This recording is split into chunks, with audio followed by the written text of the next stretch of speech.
Hello students, welcome to Raghav Pathshala. Last class के अंदर हमने जो आपके प्रश्नावली शुरू की थी 10.2, उसके क्वेश्चन नंबर हमने 4 से लेकर 7 तक बढ़िया तरीके से किए थे। आज की जो हमारी क्लास होने वाली है वो हम करेंगे 8, 9, 10 और 11।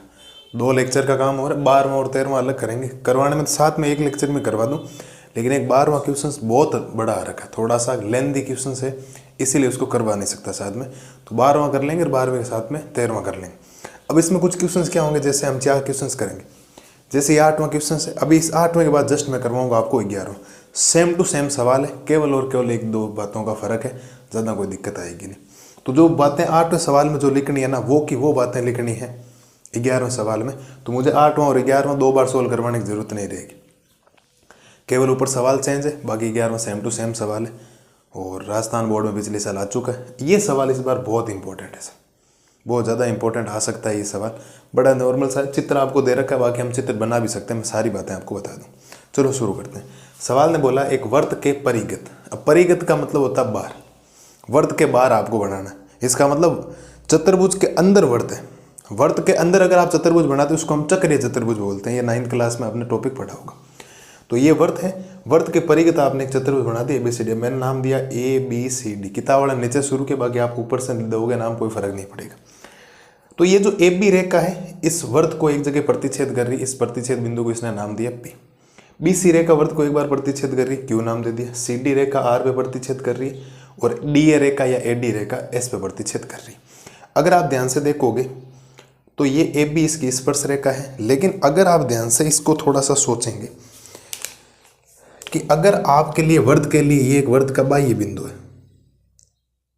वर्त का क्या है साहब, बाह्य बिंदु है। तो वर्त के बाह्य बिंदु से कितनी स्पर्श रेखाएं खींची जाती है? 2। वो पर में 10.2 कहता है, और दोनों की दोनों क्या होती है, आपस में बराबर होती। तो मैं ये कह सकता हूँ ये वाली चीज और ये वाली चीज आपस में बराबर है, मतलब AP और AS क्या है, बराबर। वैसे ये भी तो बाह्य बिंदु कहलाएगा वर्त के लिए, इसका मतलब फिर ये और ये भी तो आपस में क्या होगी, बराबर होगी।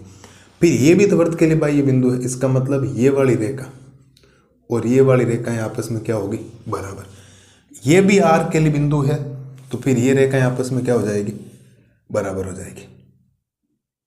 मतलब वर्त का जो बाह्य बिंदु होता है ना, उस पर स्पर्श रेखाएं अगर खींची गई है तो वो लंबाई में आपस में क्या होती है, बराबर होती है। ये पर में क्या कहता है, 10.2 कहता है। मैं रीजन आपको लिखवा दूंगा। वर्त के बाह्य बिंदु से वर्त पर खींची गई स्पर्श रेखाओं की लंबाई यहाँ बराबर होती है, पर में 10.2 कहता है। ये चित्र है, और सिद्ध जो करना है वो बोला गया है, खींचा गया है। सिद्ध कीजिए AB + CD। AB और CD को जोड़ना, आमने सामने भुजाओं को, वो बराबर आना चाहिए AD और BC के। अगर आप ध्यान से देखेंगे, मुझे इस AB को जोड़ना है तो मुझे AP में BP जोड़ना पड़ेगा। मुझे CD लाना है तो मुझे CR में DR जोड़ना पड़ेगा। अब रही बात, मैं कह दूं कि मेरे बराबर आप हो या आपके बराबर मैं हूं, बात एक ही, लेकिन यहां थोड़ा सा ध्यान रखना पड़ेगा।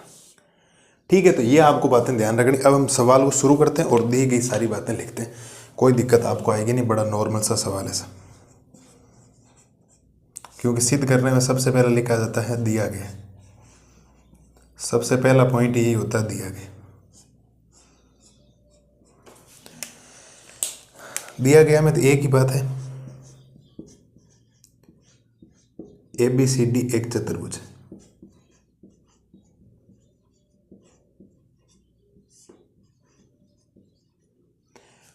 ABCD एक चतुर्भुज है।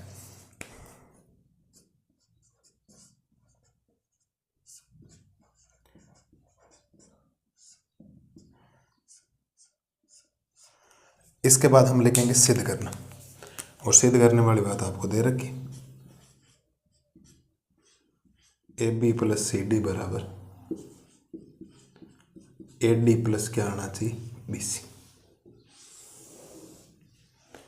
हाँ जी साहब, कोई दिक्कत आएगी नहीं, आराम से धैर्य से सवाल को देखना, आराम से सारी चीजें क्लियर हो जाएगी। ठीक है, मेन मुद्दा रचना करने की जरूरत है नहीं, उपपत्ति की बात हम करेंगे इसका।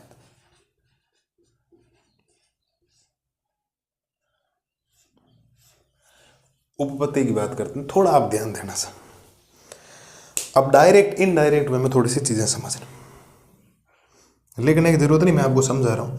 अगर आपको AB लाना है ना, तो फिर आपको AP और BP को प्लस करना पड़ेगा। मतलब AP और BP को प्लस करना पड़ेगा। मतलब ये कहने का मतलब है, अगर मैं सपोज AP और AS बराबर करता हूँ, ऐसे लिख दूँ AP बराबर AS करना है, तो मेरे पास पहले से कन्फर्म है कि AP में कौन, क्योंकि एक साइड की चीज़ें प्लस होती, फिर मैं इसको BQ और BP नहीं लिख सकता, मैं इसको लिखूंगा BP बराबर लिखूंगा BQ। मुझे BP पहले लिखना पड़ेगा, BQ बाद में लिखना पड़ेगा, क्योंकि मैं ये चाह रहा हूँ कि मुझे BP के अंदर किसको प्लस करना, AP को, क्योंकि जब मैं AP में BP प्लस करूंगा तभी AB आएगा। जैसे ये CD लाना है आपको, CD लाना है तो CD के लिए क्या होगा, इस DR में, या आप कह सकते हो CR में आपको DR प्लस करना पड़ेगा, ठीक है। और फिर आपको AD लाना पड़ेगा, तो AD तो ये रहा, AD में AS में DS प्लस करना पड़ेगा, AS में DS प्लस करना पड़ेगा, और BC के लिए आपको BQ में CQ प्लस करना पड़ेगा, तो BQ में CQ प्लस करना पड़ेगा। अब जो वैल्यू जैसे प्लस होगी ना, वैसे जैसे देखो CR में DR प्लस करना है, तो जिधर CR होगा उधर ही DR रखना है। AS में DS होगा, जिधर AS होगा उधर DS होगा, और BQ में CQ प्लस करना है, तो जिधर BQ होगा उधर क्या होगा, CQ होगा। इस बात को ध्यान रखना। तो मैं आपके लिए कुछ बातें लिखता हूँ, ध्यान देना। आप लिखेंगे बाह्य बिंदु A के लिए, या बाह्य बिंदु A से लिख दो, बाह्य बिंदु A से। अभी सारी बातें फिर हम लिखेंगे बाह्य बिंदु B से,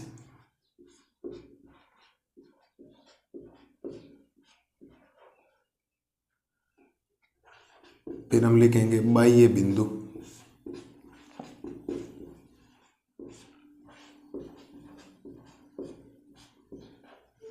C से, और लास्ट में हम लिखेंगे बाह्य बिंदु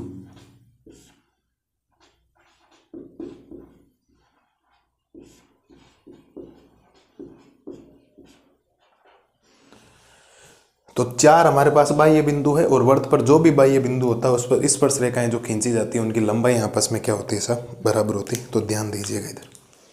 तो बाह्य बिंदु A के लिए AP और AS आपस में होगा बराबर, AP और AS आपस में हो जाएगा बराबर। इसको हम देंगे समीकरण संख्या 1। समीकरण संख्या कितना, 1। AP और AS पर में नंबर 10.2 से सारी बातें सबके लिए सेम लिखें। अब B के लिए क्या होगा, मैं कहने में ऐसा कह सकता हूं कि BP और BQ बराबर है, या मैं कह दूं BQ BP के बराबर है, क्योंकि एक ही बात होती है। मैं आपके सामने बैठा हूं या आप मेरे सामने बैठो, बात एक ही, हम एक दूसरे के आमने सामने बैठे, लेकिन फर्क कहाँ आएगा, किस चीज को कहाँ जोड़ना है। तो मैं चाह रहा हूं कि जिधर AP होगा उधर ही क्या हो, BP। तो AP इधर है, तो मैं कहूंगा इस बिंदु B के लिए BP और BQ आपस में बराबर है, तो मुझे यहां लिखना पड़ेगा BP बराबर हो जाएगा BQ। समीकरण संख्या 2, समीकरण संख्या कितना, 2, BQ और BQ। तो फिर जब मैं देखो AP में BP जोड़ूंगा ना, जब मैं AP में BP जोड़ूंगा मेरे पास AB आ जाएगा, मुझे कोई दिक्कत नहीं। एक बात तो आगे, अब मुझे CD लाना है, तो CD में देखो CR, तो बिंदु C के लिए क्या होगा, CR पहले आएगा, इधर आएगा CR और CQ। और वैसे भी देख लो BQ में CQ जोड़ना है, तो BQ इधर है तो CQ अपने आप इधर होगा, तो इधर हमें लिखना पड़ेगा C के लिए CR और CQ आपस में बराबर होगा, समीकरण संख्या 3। और D के लिए जिधर CR होगा उधर DR रखना, तो DR और DS आपस में क्या होगा, बराबर। तो आप लिखेंगे DR और DS बराबर होगा, समीकरण संख्या 4। समीकरण संख्या कितना, 4। इस बात को ध्यान रखना, AP AS के बराबर है, BP BQ के बराबर है, CR CQ के बराबर, DR DS के बराबर है।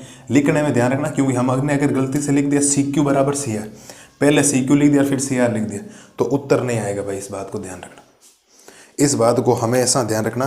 तो जो सवाल में जैसे बोला गया उसमें जोड़ने से क्या आएगा वो बातें हमें लिखनी है। तो अब हमारे पास ये आपको लिखना नहीं है ना, ये तो आपको मैंने समझाने के हिसाब से बातें बताई है कि आप ऐसा भी कर सकते हो कुछ।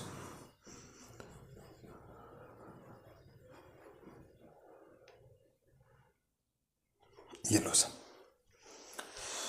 और सारे के सारे जो हमने चीजें लिखी है ना, उसके लिए एक रीजन लिखेंगे।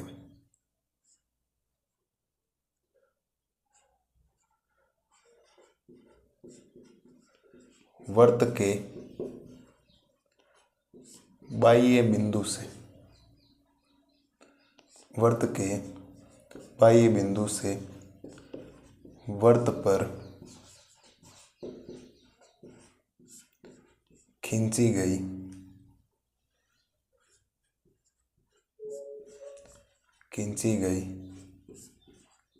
स्पर्श रेखाएं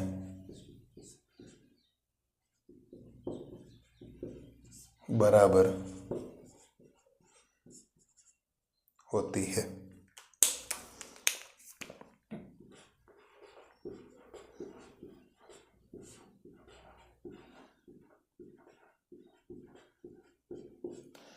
पर मैं 10.2 से बोलो सर, क्या आपको कोई दिक्कत?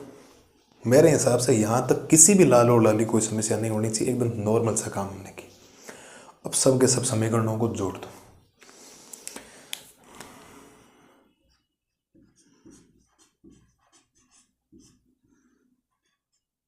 समीकरण 1, समीकरण 2, समीकरण 3 व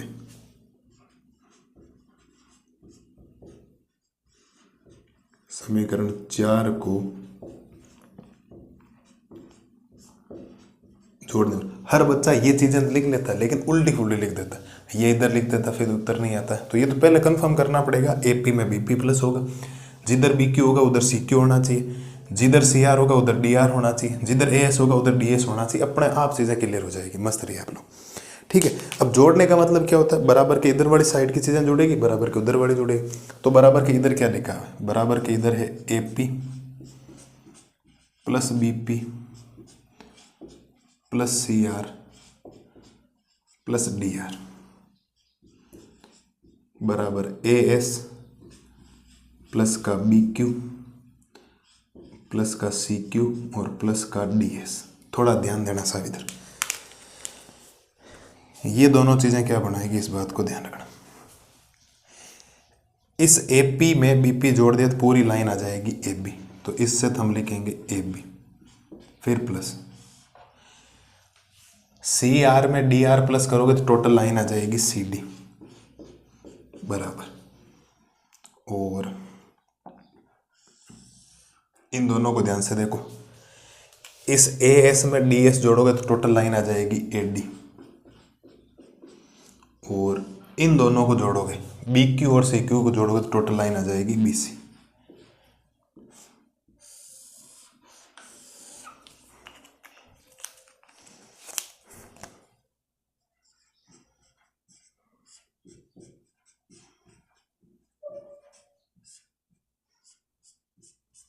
इति सिद्धम। बोलो सर, है ना प्यारा सवाल और बड़ा सिंपल सा सवाल, कोई मुश्किल काम नहीं है सर। आप नहीं कह सकते बिल्कुल भी ये मुश्किल सवाल।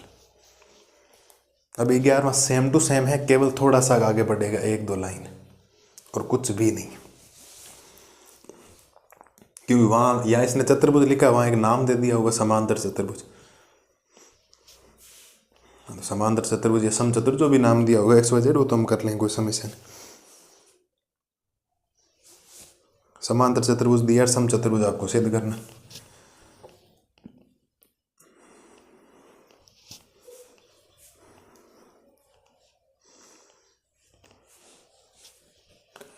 बोलो साहब, मेरे लाल और लालियों को कोई समस्या है क्या?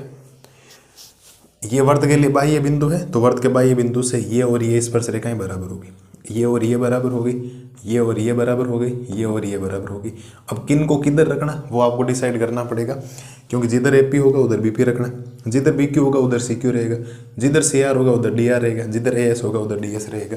वो हमने लिख दिया। वर्त के बाह्य बिंदु से वर्त पर खींची गई स्पर्श रेखाएं बराबर होती है पर में 10.2 से। पूरी बातें लिख दी, पर में भी लिख दिया, पूरा नाम सबको जोड़ा। जोड़ने पर एपी और बीपी मिलके, इस एपी में बीपी जोड़ोगे टोटल लाइन एबी आ जाएगी, इस सीआर में डीआर जोड़ोगे टोटल लाइन सीडी आ जाएगी। फिर एएस और डीएस को जोड़ना है, तो इस एएस में डीएस जोड़ोगे टोटल लाइन एडी आ जाएगी। वैसे ही बीक्यू में सीक्यू जोड़ोगे तो बीक्यू में CQ, BQ plus CQ total line BC बन गई। ये बीसी, और ये सिद्ध करना आप देख लो, चाहे सिद्ध करने वाले। इतने सिंपल सवाल हैं साहब, बिल्कुल भी कोई मुश्किल नहीं। आप बढ़िया तरीके से करेंगे काम तो आपके लिए काम बहुत इजी हो जाएगा।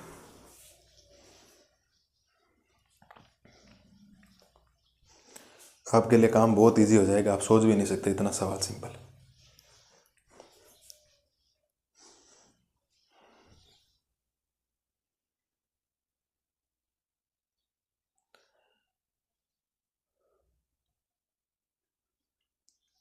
ले लो स्क्रीनशॉट वगैरह ले लो और सवाल को ख़त्म करते हैं। फिर 11वां करवाता हूँ, पहले 9वां बाद में करवाऊंगा, क्योंकि 11वां सेम ही सवाल है। यहाँ तक तो मैं सेम ही आऊँगा, केवल यहाँ मैंने चतुर्भुज लिखा, वहाँ मैं समांतर चतुर्भुज लिखूँ और समांतर चतुर्भुज की परिभाषाएं आपको पता होनी चाहिए।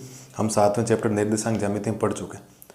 समांतर चतुर्भुज आमने सामने भुजाएं बराबर होती, आमने सामने भुजाएं बराबर होगी तो वो पूरा सवाल सिद्ध हो जाएगा। और सम चतुर्भुज सिद्ध करना, सम चतुर्भुज का मतलब होता है जिसकी चारों भुजाएं आपस में क्या हो, बराबर हो। अच्छा सवाल है, वो भी आया हुआ ढंग का सवाल आ सकता है, क्योंकि बाकी काम तो सेम ही करना पड़ेगा। यही सेम बनेगा, सेम चित्र, उसमें चित्र बनाया हो नहीं, इसमें चित्र बनाया हो। अब परिगत का मतलब हमेशा ही बाहर बनाना, कैसे ही लाइनें खींचोगे, अब आप इसको ऐसे खींच दो, इसको ऐसे खींच दो, यहाँ सीधे खींच दो, वैसे लाइनों को ज्वाइन करना, ये टेढ़ा मेढ़ा ही बनता है क्योंकि वर्त बनने के बाद। ठीक है, ठीक है, तो यहाँ तक बढ़िया तरीके से कर लो। अगर किसी ने स्क्रीनशॉट वगैरह नहीं लिया तो बढ़िया तरीके से इसको कर लो। ठीक है, तो बढ़िया तरीके से ये करो। अगले स्लाइड में मैं आपको करवाता हूँ क्वेश्चन नंबर 11। अब देखो साहब, करते हैं क्वेश्चन नंबर 11। आपको क्वेश्चन नंबर 11 में सेम टू सेम चीज़ है। हाँ, तो देखो दिया गया और सिद्ध करना मिटा दिया, बाकी सेम टू सेम लिया। यहाँ नहीं, थोड़ा सा इससे आगे बढ़ेगा। सेम सवाल है, आपको चित्र यही बनाना है, ऐसे ही बनाना है। इसमें चित्र दे नहीं रखा, 8वें में दे रखा था। परिगत का मतलब बाहर है, आप चाहो तो ABCD ऊपर से नाम दे देना, कोई फर्क पड़ता नहीं, सेम ही चीज़ ले रहा हूँ। सिद्ध कीजिए कि किसी वर्त के परिगत समांतर चतुर्भुज, ये जो ABCD पहले चतुर्भुज था ना, इस बार दिया गया मैं आपके लिए ABCD दे रखा है। आप लिखेंगे ABCD एक समांतर चतुर्भुज है, एक समांतर चतुर्भुज है। ABCD एक क्या है, समांतर चतुर्भुज है। और अगर ये समांतर चतुर्भुज है तो मैं 100% श्योर हूं कि इसके आमने सामने की भुजाएं बराबर है। इसका मतलब मैं कह सकता हूं AB और CD आपस में बराबर है, तथा इसकी BC और AD आपस में क्या है, बराबर। ये मैं अब कंफर्म हो गया हूं कि समांतर चतुर्भुज की आमने सामने भुजाएं आपस में क्या होती है, बराबर। तो AB के बराबर CD होगा और BC के बराबर AD होगा, या AD के बराबर BC होगा, बराबर में कोई फर्क पड़ता नहीं। कोई दिक्कत यहां तक बिल्कुल किसी प्रकार की नहीं।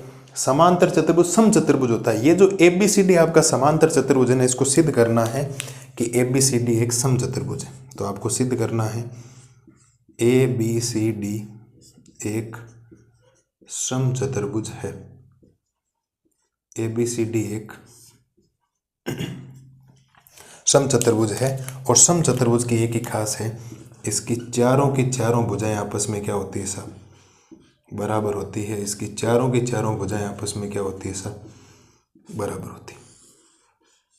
ये सम चतुर्भुज की होती है खासियत, और ये शायद मेरे हिसाब से प्रत्येक लाल और लाली को आनी चाहिए बातें, है ना।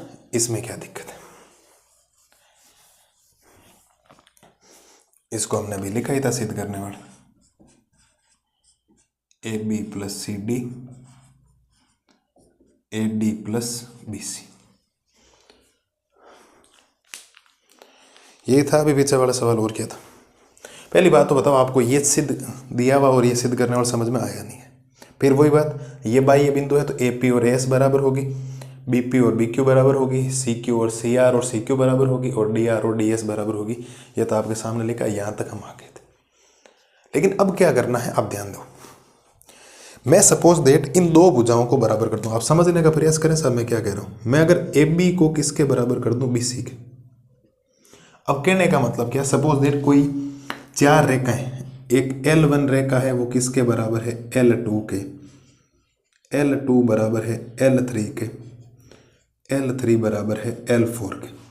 मतलब L1 L2 के बराबर है, L2 L3 के बराबर है, और L3 L4 के बराबर है। मैं पक्की बात है कि यहाँ से ये कह सकता हूँ कि L1 L2 L3 और L4 चारों आपस में बराबर है। आप कहेंगे गुरुजी ये कैसे हुआ, एक बात बताओ, L1 L2 के बराबर है और L2 L3 के बराबर है, तो पक्की बात है कि L1 और L3 भी तो बराबर है, क्योंकि L2 L3 के बराबर है तो L2 L1 के बराबर, इनडायरेक्ट में भी ये बराबर होगी। ठीक है, L2 L3 के बराबर है, L3 L4 के बराबर, तो ये रेखाएं बराबर होगी तो आप कह देंगे साहब L2 L4 के बराबर है, और L2 खुद L1 के बराबर है, इसका मतलब यहाँ पर L1 आ जाएगा, और L1 खुद किसके बराबर, L3 के। तो ये सारी रेखाएं आपस में बराबर नहीं होगी क्या? अगर दो रेखाएं आपस में बराबर है तो आप इनडायरेक्ट वे में उनको बराबर करके बराबर कर सकते हैं। वैसे यहाँ पर हम क्या करेंगे, सिद्ध करने वाले में ऐसे कुछ कंसेप्ट यूज करेंगे। क्या कंसेप्ट यूज करेंगे? अगर सपोज दैट मैं AB को BC के बराबर कर दूं और BC खुद किसके बराबर, AD के, तो BC और AD आपस में बराबर होगा या नहीं होगा? बिल्कुल हो जाएगा। और अगर AD बराबर हो गया, AB खुद CD के बराबर है, तो ये सारी आपस में भुजाएं आपस में क्या हो जाएगी, बराबर। और अगर चारों भुजाएं बराबर मांगी, देखो AB BC के बराबर कर दूं तो BC खुद किसके बराबर है, AD के, तो इनडायरेक्ट वे में AB और AD बराबर हो जाएगा, AB और AD बराबर हो गए, और AB और CD बराबर है तो CD और AD बराबर हो जाएगा। इनडायरेक्ट वे में सारी की सारी भुजाएं आपस में क्या आ जाएगी, बराबर आ जाएगी। इस बात को ध्यान रखना।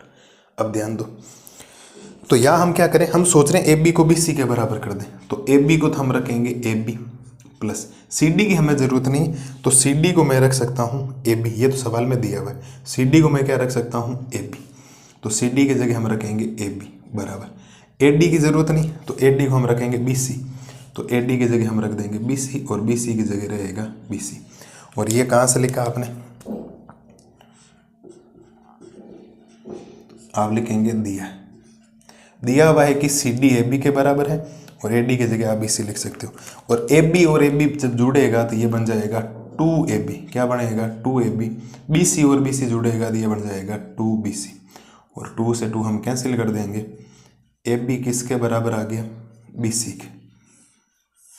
आप लिखेंगे अतः, या आप लिखेंगे इसी प्रकार, क्योंकि सारी भुजाएं बराबर हो जाएगी इनडायरेक्ट वे में। आप लिखेंगे इसी प्रकार,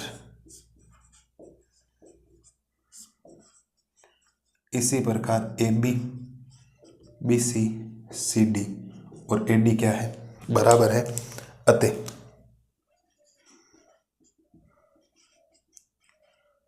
अतः ABCD एक समचतुर्भुज है।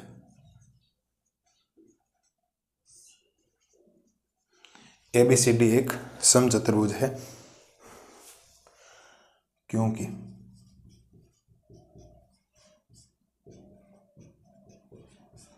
चारों भुजाएं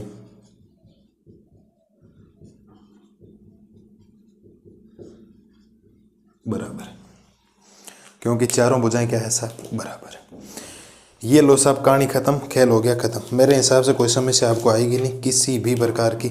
इस बात को ध्यान रखना, अगर AB BC के बराबर है ना तो इनडायरेक्ट वे में सारी भुजाएं बराबर होगी। आप समझ सकते हैं कि AB BC के बराबर है और AB खुद किसके बराबर, CD, तो BC और CD इनडायरेक्ट वे में बराबर वैसे भी होंगे। और BC खुद AD के बराबर है, तो BC अगर CD के बराबर, CD और AD भी आपस में बराबर होगी, इसका मतलब इनडायरेक्ट वे में इसी प्रकार चारों भुजाएं आपस में होगी बराबर।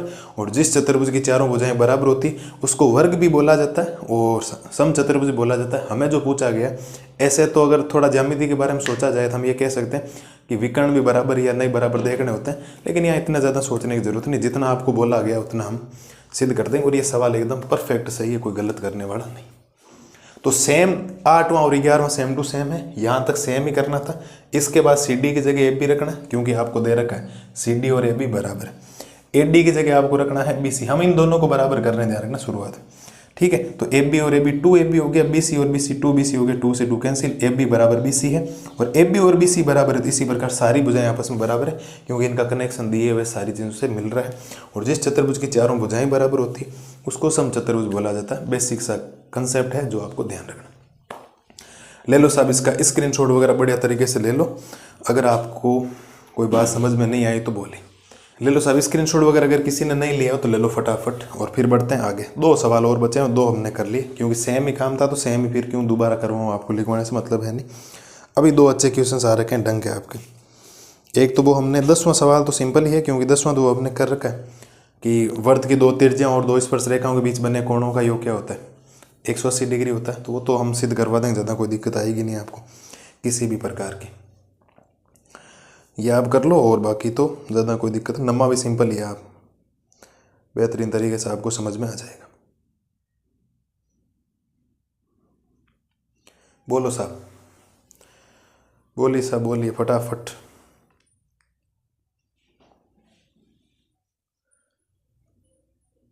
करते हैं इसको शुरू। अभी क्या राम कहानी उसके बारे में, इसका स्क्रीनशॉट वगैरह ले लो फटाफट। ठीक है, तो उम्मीद है 11वां और 8वां बढ़िया तरीके से समझ आ गया होगा। सेम ही है, आपको कंपैरिजन करना है। अगली स्लाइड में हम लोग करते हैं क्वेश्चन नंबर 9। अब देखो साहब, करते हैं क्वेश्चन नंबर 9। एक प्यारा सवाल है, बहुत शानदार क्वेश्चन है, आप ध्यान दीजिएगा। सवाल में चित्र आपके सामने बनाया हुआ है, चित्र में जो जो बातें बोली वो आपको बता देता हूँ। आकृति में एक्स वाई तथा X dash Y dash O केंद्र वाले किसी वृत्त पर दो समांतर स्पर्श रेखाएं, एक्स वाई और एक्स डैश वाई डैश दोनों समांतर स्पर्श रेखाएं वैसे भी नजर आ रही है, दोनों प्रतिच्छेद करते हुए नहीं जा रही, और ओ केंद्र वाला वृत्त है।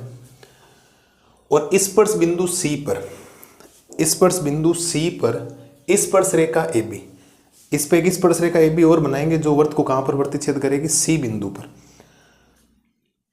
स्पर्श रेखा ए बी एक्स वाई को ए पर, एक्स वाई को ए पर प्रतिच्छेद कर रही है और एक्स डैश वाई डैश को बी पर प्रतिच्छेद कर रही है, ताकि आपको नाम पता हो जाए। ए यहां नहीं लेना और बी ऊपर नहीं लेना, मतलब कंफर्म कर दी।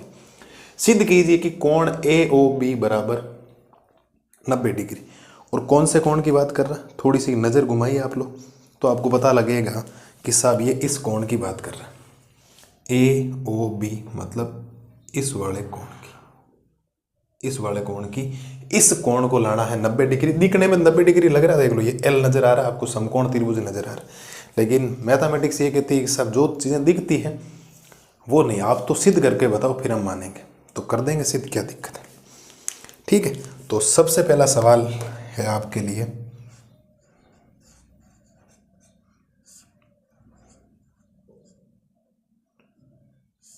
सबसे पहले लिखा जाता है, दिया है, आप लिखेंगे एक्स वाई तथा एक्स डैश वाई डैश वृत्त की दो समांतर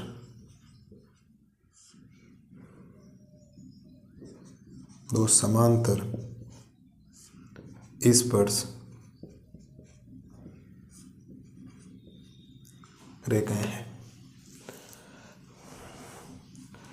तथा ए बी एक अन्य स्पर्श रेखा। तीन स्पर्श रेखाएं हैं, X Y, X dash Y dash और ए बी, दो तो समांतर है और बाकी एक अन्य स्पर्श रेखा है।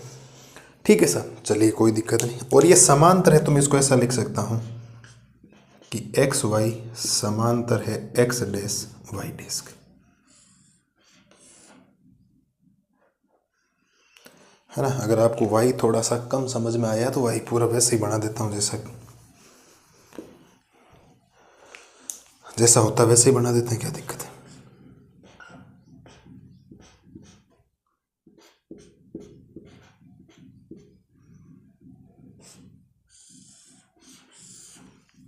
ये आपको करना है। अब लिखेंगे सिद्ध करना।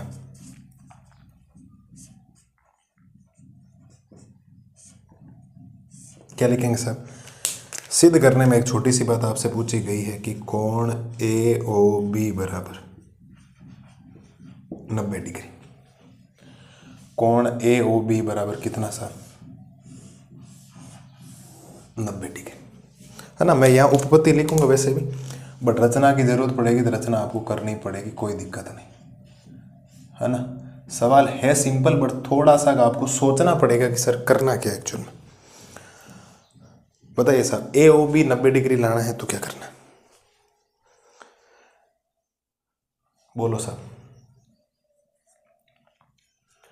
ये तो कंफर्म है ना, ये 90 डिग्री बनेगा यहाँ पर। हाँ सर, ये तो क्योंकि त्रिज्या स्पर्श रेखा पर लंब होती है, ये तो हम लोग समझ गए, ये तो 90 डिग्री, कोई दिक्कत है नहीं। चलिए कोई दिक्कत नहीं, थोड़ी सी रचना करते हैं सर। त्रिभुज बनाएंगे और सर्वांग समता के नियम लगाएंगे, उससे करेंगे। करते हैं रचना। और रचना आप लिखेंगे केंद्र ओ को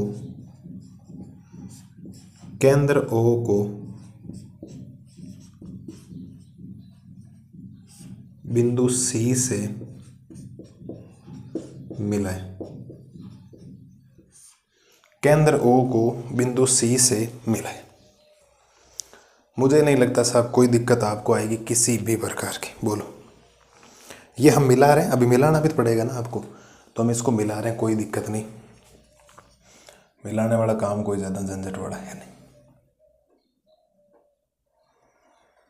ये लो सर, अब हो गया चित्र। अब एक आपको बात पता लग गई होगी कि जैसे ही हमने ये लाइन बनाई है ना, ये कोण दो भागों में बंट गया सर।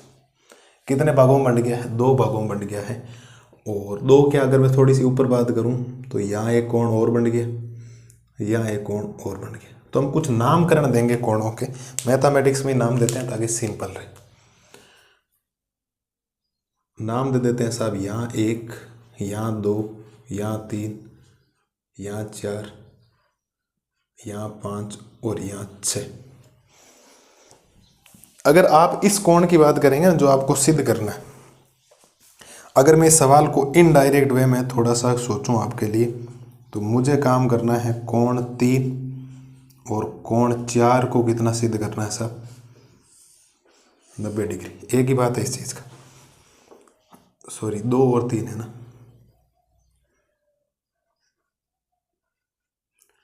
2 और 3 मिलकर ही तो AOB बनाएंगे ये पूरा कोण।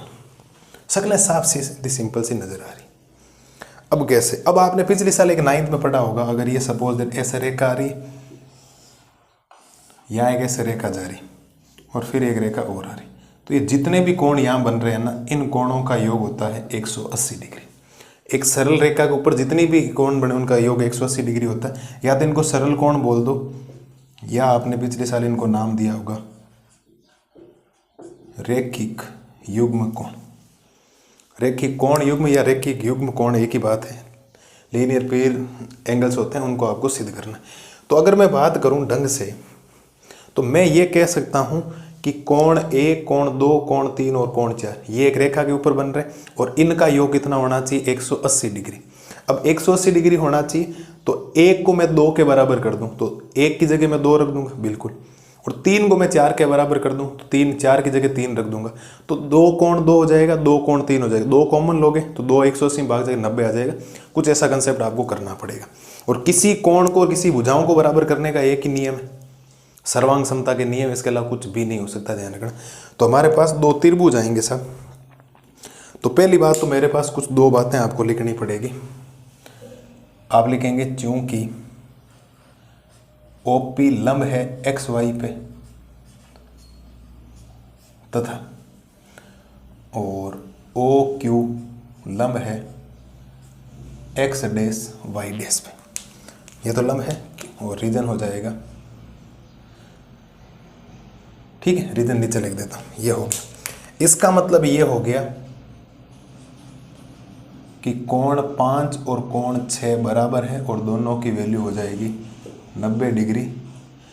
रीजन अभी लिख देता हूं, त्रिज्या स्पर्श रेखा पर लंब होती,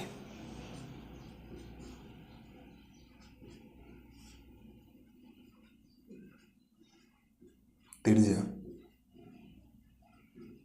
स्पर्श रेखा पर लंब होती है। त्रिज्या स्पर्श रेखा पर क्या होती है साहब? लंब होती है। 5 और 6 बराबर हो गए। अब आप लिखेंगे चूंकि त्रिभुज, 2 त्रिभुज हम लेंगे, पहले ये वाला ले लेते हैं, फिर इनको हम ऐसे ही कर देंगे इसी प्रकार लिख के। जब कभी भी किसी भी आकृति में एक से ज्यादा त्रिभुज बन रहे हैं, उनको आपको सर्वांग सम सिद्ध करना है। तो आपको बार बार उनको सर्वांग सम सिद्ध नहीं करना, केवल एक बार एक त्रिभुज को कर दिया। 13वां सवाल पढ़ेंगे, उसके अंदर टोटल 4 त्रिभुज बनेंगे। तो हम चारों में अलग अलग नहीं करेंगे साहब, चारों में क्या करेंगे? एक साथ में ही काम कर देंगे उनका, इसी प्रकार लिख के सारा काम। वैसे मैं आपको बता दूंगा कैसे होगा। आप लिखेंगे त्रिभुज APO, त्रिभुज APO तथा त्रिभुज ACO में, ACO में 2 त्रिभुजों को आपको सर्वांग सम सिद्ध करना है। और सर्वांग सम सिद्ध करने के लिए या तो तीनों भुजाएं बराबर कर दो, या 2 भुजाएं एक कोण बराबर कर दो, या 2 कोण और एक भुजा बराबर कर दो। भुजा बराबर करने पर ट्रिपल S नियम लगा दो, SAS नियम लगा दो, या ASA नियम लगा दो, एक ही बात। चलिए सर, इनको आपको बराबर करना है। तो पहली बात तो मैं यहां से लिखूंगा इस त्रिभुज की OP भुजा और इस त्रिभुज की ओसी भुजा बराबर है। कोई बता सकता है क्यों? क्योंकि ओपी भी वृत्त की त्रिज्या है और ओसी भी वृत्त की क्या है, त्रिज्या। तो आप लिख सकते हैं एक ही वृत्त की त्रिज्या, एक ही वृत्त की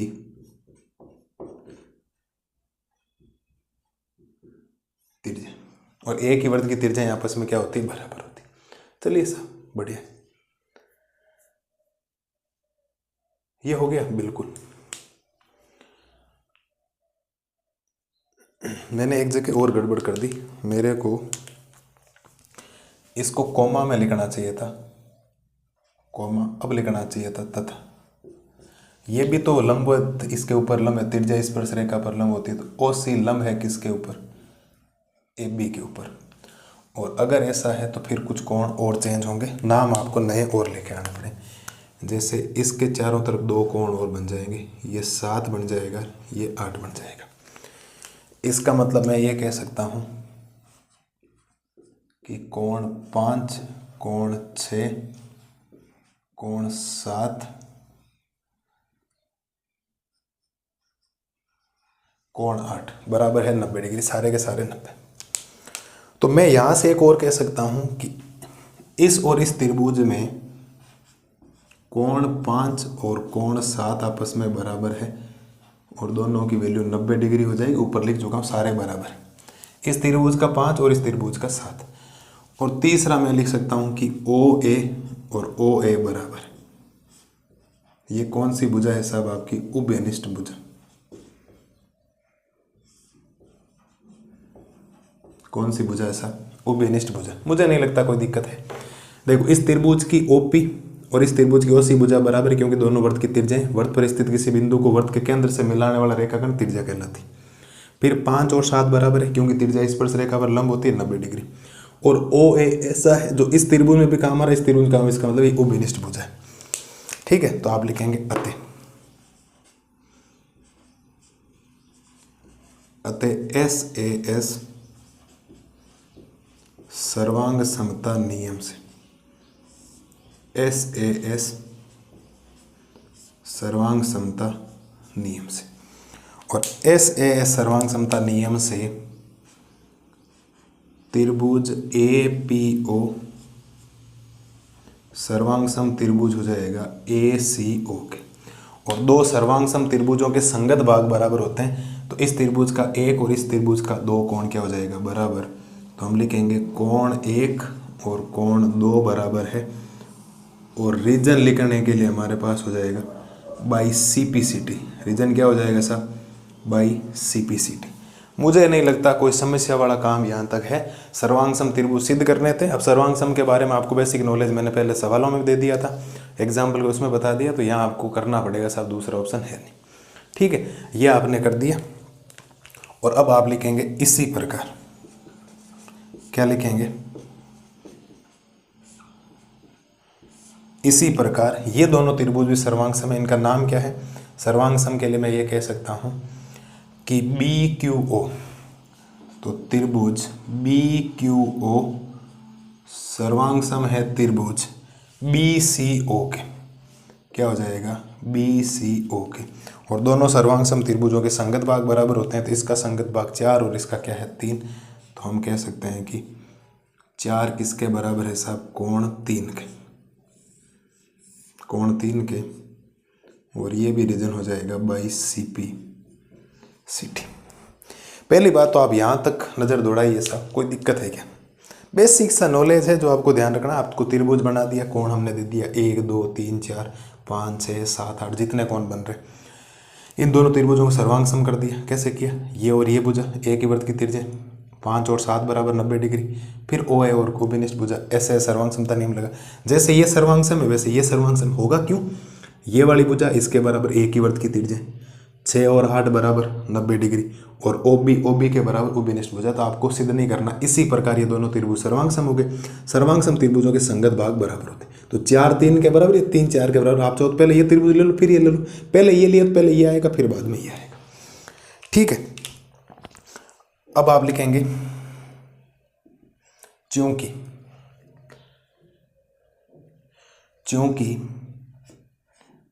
पी ओ क्यू एक सरल रेखा है,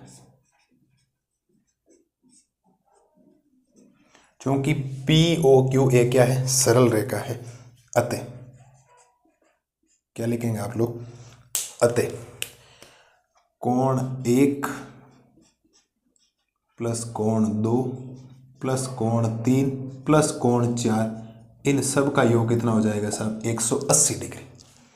क्योंकि अगर सरल रेखा है तो सरल रेखा पर जितने भी कोण बनते हैं उनका योग होता है 180 डिग्री। 180 डिग्री हो गया तो इसका रीजन हमारे पास हो जाएगा रैखिक युग्म कोण। क्या हो जाएगा, रैखिक युग्म कोण। मुझे नहीं लगता कोई समस्या वाला काम है, लेकिन हमें क्या चाहिए, हमें चाहिए AOB। इसका मतलब हमें 2 और 3 से मतलब है 2 और 3, और 1 की जरूरत है नहीं। तो हम ये कह सकते हैं कि साहब 1 की जगह हम क्या रख सकते हैं, 2। तो कोण 1 को हम रख देंगे 2, और 2 को तो चाहिए, प्लस 3 की भी जरूरत है, और 4 की मुझे जरूरत नहीं, तो 4 को मैं रख दूंगा 3। ठीक है, तो ये हो जाएगा बराबर 180 डिग्री। 2 कोण मिलकर 2 कोण 2 हो जाएगा, 2 बार हो गया ना, और कोण 3 मिलकर 2 कोण 3 हो जाएगा, और बराबर 180 डिग्री। बराबर में क्या हो जाएगा साहब, 180 डिग्री। बाकी काम ऊपर कर रहा हूँ मैं। 2 कॉमन ले लो दोनों में से। जैसे ही आप 2 कॉमन लेंगे तो पीछे ये बचेगा कोण 2 प्लस का कोण 3 बराबर हो गया साहब 180 डिग्री। ठीक है, और गुणा वाला भाग में भेज दो, तो कोण 2 प्लस का कोण 3 बराबर 180 डिग्री बटा में 2। तो कोण 2 प्लस कोण 3 180 बटा 2 क्या होता है, 90। और 2 और 3 मिलकर पूरा कोण बना रहा है, तो इसको आप लिखेंगे कोण AOB बराबर हो गया 90 डिग्री से। कितना हो गया आपके पास, 90 डिग्री। और ये चीज़ हो गई आपके सिद्ध, तो आप लिखेंगे इति सिद्धम। क्या लिखेंगे आप लोग यहाँ पर, इति सिद्धम। मुझे नहीं लगता कोई समस्या वाला काम आपको लगा होगा। एकदम सिंपल सी बातें हैं जो आपको ध्यान रखनी। बेसिक 9th क्लास का ज़्यादा कंसेप्ट काम आता है। अब बच्चे 9th में पढ़ते नहीं है कि 10th में देख लेंगे पढ़ लें, लेकिन वो बातें समझ में नहीं आएगी ना। जो सवाल वहाँ है, जो चीज़ें यहाँ काम आ रही है तो आपको करना पड़ेगा। तो हमने रचना की, इसको मिलाया, रचना करते ही ये कोण 2 भागों में बंट गया। इसका मतलब AOB में आपको 2 और 3 चाहिए, और फिर इनको सर्वांग समसिद्ध किया, तो 1 और 2 बराबर हो गए, 3 और 4 बराबर हो गए। और POQ एक सरल रेखा है। सरल रेखा का मतलब होता है सरल रेखा पे जितने भी कोण बनेंगे ना, चाहे सरल रेखा के ऊपर कितनी पंखुड़ियाँ निकल जाए, कितनी भाले निकल जाए, उन सब का जो डिटेल योग होगा ना वो 180 डिग्री होगा, चाहे 10 ही कोण क्यों ना बन जाए। ठीक है, तो यहाँ पर तो 4 बन रहे हैं सरल रेखा के ऊपर। 4 कोण कौन से, 1 2 3 और 4, तो चारों का योग 180 डिग्री। रैखिक युग्म कोण बोला जाता था इसको। लेकिन मुझे जो सिद्ध करना उसके अंदर 2 और 3 की जरूरत है भाई, 2 और 3 की जरूरत है। इसका मतलब 1 की जरूरत नहीं। तो इस 1 को मैं क्या लिख सकता हूँ, 2, क्योंकि 1 और 2 बराबर। 2 की जरूरत है, 3 की भी जरूरत है, 4 की जरूरत नहीं। 4 को हम लिख सकते हैं 3, इसीलिए हमने सिद्ध किया। कोण 2 कोण 2, 2 कोण 2, कोण 3 कोण 3, 2 कोण 3, 2 कॉमन ले लो, तो कोण 2 प्लस कोण 3 बचेगा। तो गुणा वाला भाग में जाएगा, 180 बटा 2 90 हो जाएगा। और कोण 2 और 3 मिलकर AOB कहलाएगा। और ये आपको क्या करना है सब, सिद्ध करना। इससे लाजवाब मेथड नहीं हो सकता, और एक एक बात आपके लिए लिखी है। ऐसा कोई डाउट कहीं पता नहीं होगा कि सर ये बात यहाँ समझ में नहीं आएगी, ये पक्की बात है। ऐसा नहीं होगा कि सर ये कैसे आ गया, सारी बातें एकदम साफ सुथरी लिखी हुई है। एक एक चीज़ ये भी लिखा है, पूरी रीजन लिखा है, 90 डिग्री क्यों लिखा, त्रिभुज लिए, इसी प्रकार सारी चीज़ें आपके सामने तैयार है। ज़्यादा कोई दिक्कत वाली बात है नहीं। बेसिक आपको कंसेप्ट आने चाहिए। बेसिक अगर फॉर्मूले आते हैं, कुछ बातें पता है 9th की, वो तो ध्यान रखनी पड़ेगी सवालों के अंदर। और 9th इसीलिए हम हमेशा ही कहते हैं 9th आपको पढ़ना बहुत ज़रूरी है सर। इसीलिए 9th इंपॉर्टेंट हो जाती। बच्चे तब समझते नहीं है कि नहीं सर कोई दिक्कत नहीं, अगले साल पढ़ लेंगे, 10वीं पढ़ लेंगे, 9th में क्या पढ़ना चाहिए साहब। आपको इस बात को ध्यान रखना। करिए साहब, इसका स्क्रीनशॉट लीजिए। और आज का सवाल एक और बचा हुआ है, 10वां, वो करते हैं, क्योंकि 11वां हम ऑलरेडी कर चुके हैं। 10वां मैंने बात आपको नोट में लिखवा रखी, और सिद्ध बड़ा छोटा सा है उसका, कोई ज़्यादा समस्या आएगी नहीं। अच्छा सवाल है, 2 नंबर में कोई पूछ लेगा आपसे। हाँ जी सर,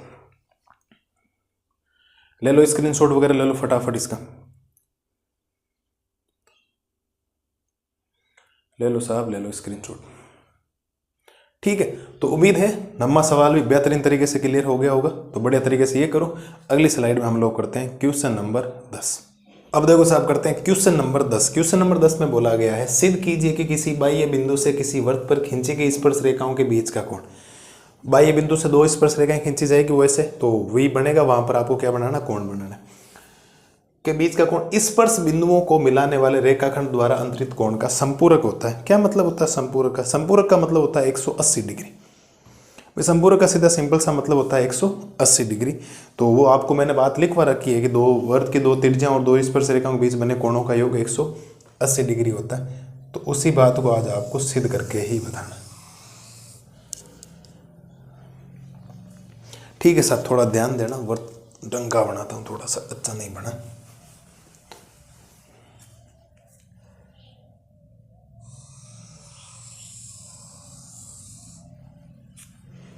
क्या बन रहा है भाई पता नहीं।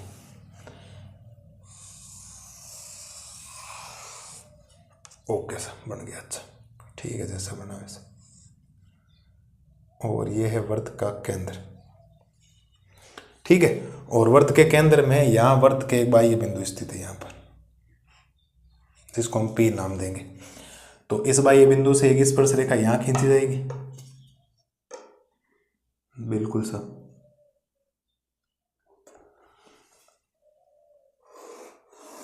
यहाँ एक स्पर्श रेखा खींची जाएगी और एक यहाँ खींची जाएगी।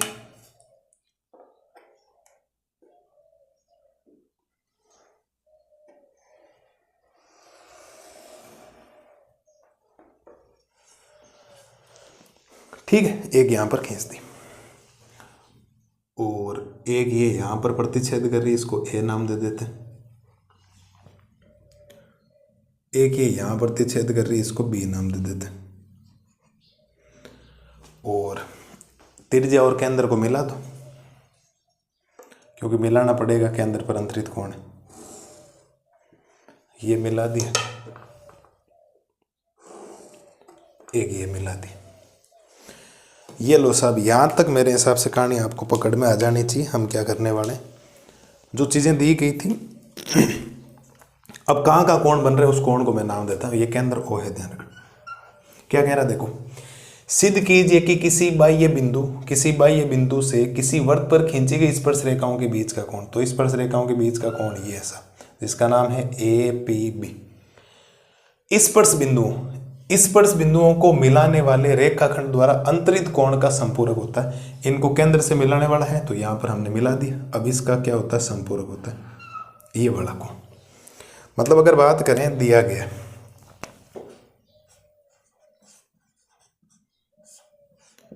बात करें कि दिया गया है,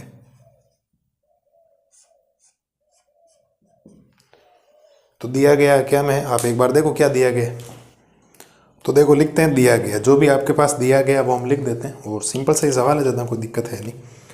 आप लिखेंगे एपी तथा बीपी वर्त की दो स्पर्श रेखाएं हैं। वर्त की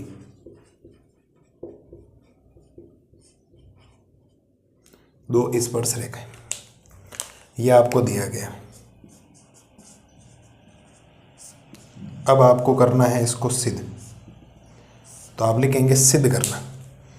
तो सिद्ध करने में आपको बोला गया है, केंद्र पर बना कोण ए ओ बी प्लस कोण ए पी बी, इनका योग इतना आना चाहिए सर, 180 डिग्री। क्या आना चाहिए, एक ही बात है। ए पी बी लिखो पहले या ए ओ बी लिखो, एक ही बात है। अब उपपत्ति में थोड़ा सा ध्यान देना। अगर आप उपपत्ति की बात करेंगे तो ये कन्फर्म बात है कि ओ ए लंब है ए पी के ऊपर। ओ ए लंब है ए पी के ऊपर, अतः कोण एक हो जाएगा 90 डिग्री। मैं लिख रहा हूं, रीजन चिंता मत करो आप लोग। कोण एक कहां पर, यहां पर, और ये कोण यहां पर 2। ठीक है, तथा ओ बी लंब हो जाएगा किसके ऊपर, बीपी के ऊपर। तो कोण 2 भी कितना हो जाएगा, 90 डिग्री। ठीक है, रीजन लिख देते हैं।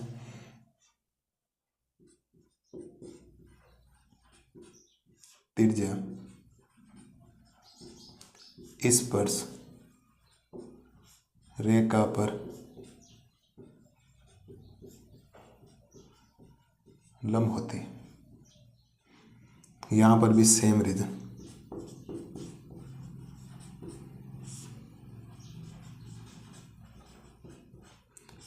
त्रिज्या स्पर्श रेखा पर लंब होती है। ठीक है, ये तो हो गया। अब अगर आप बात करेंगे ना ध्यान से, तो ये इसमें चार भुजाएं, 1 2 3 4, और चारों भुजाओं में तो आप लिखेंगे क्या? आप लिखेंगे चूंकि ए पी बी ओ एक चतुर्भुज है,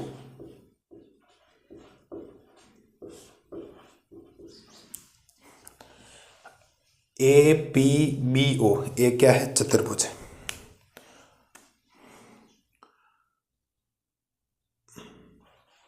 अतः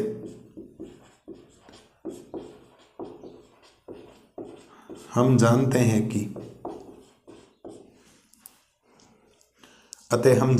कि चतुर्भुज के चारों अंत्य कोणों का योग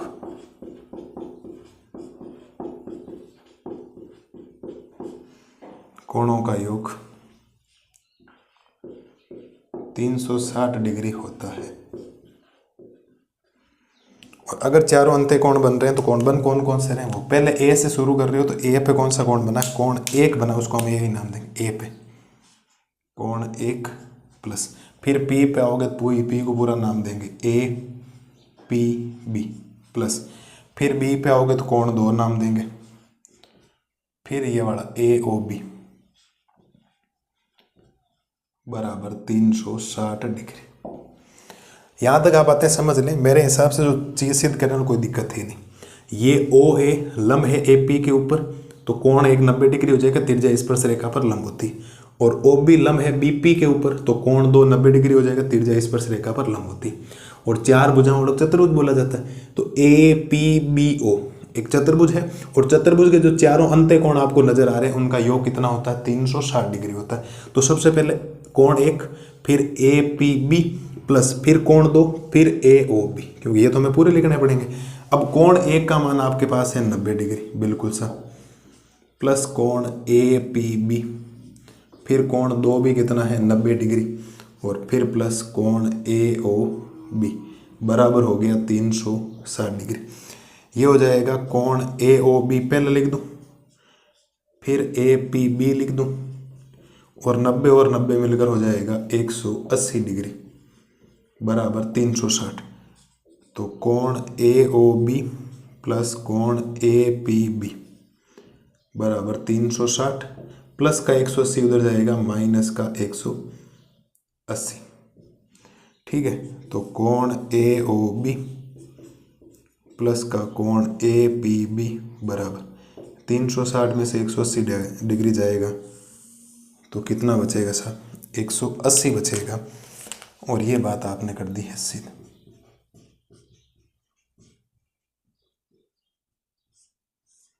इतनी सीधा।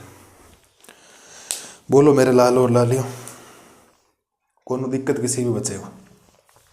ये बात हमने नोट में लिखी हुई है, बट आज सिद्ध भी आपको करवा दी, और मैंने उस दिन बोला था आपको आगे मैं सिद्ध भी करवाऊंगा, इसको चिंता मत करिए आप लोग। तो बोलिए साहब, किसी टाइप की कोई प्रॉब्लम की सर बात ये हमें पल्ले नहीं पड़ी? तो सीधा सिंपल सा है, ये सारे 90 डिग्री है दोनों, इनका योग 180 लाना है, तो बाकी चतुर्भुज बन गया। चतुर्भुज चारों अंत्य कोणों का योग क्या हो गया? 360 गुणा बाकी है, उत्तर आ गया। और इसी सवाल के साथ आज की क्लास भी क्या हो गई? खत्म। 2 नंबर का सवाल इजी वे में आ सकता है, कोई रोकने वाला नहीं इसको। तो आप ऐसा नहीं कह सकते कि सर अगर नहीं करें तो चलेगा, तो करना है साहब। इतने सवाल है। 7 तक क्या था? आज की क्लास में ढंग के सवाल सिद्ध किए, और कल 2 ढंग के और सवाल आएंगे कल की क्लास में। बोलिए साहब, फटाफट करिए इसको, और आज की क्लास को करते हैं खत्म। ले लो साहब स्क्रीनशॉट वगैरह ले लो, एकदम साफ सुथरी चीज़ें लिखी हुई सारी की सारी। 180 डिग्री का मतलब संपूरक ही होता है, ध्यान रखना। 2 कोणों का योग 180 डिग्री है तो संपूरक होता है, और 2 कोणों का योग 90 डिग्री है तो उसको पूरक कोण बोला जाता है। इस बात को ध्यान रखना। 9th की बेसिक चीज़ें हैं जो आपको पता होनी चाहिए।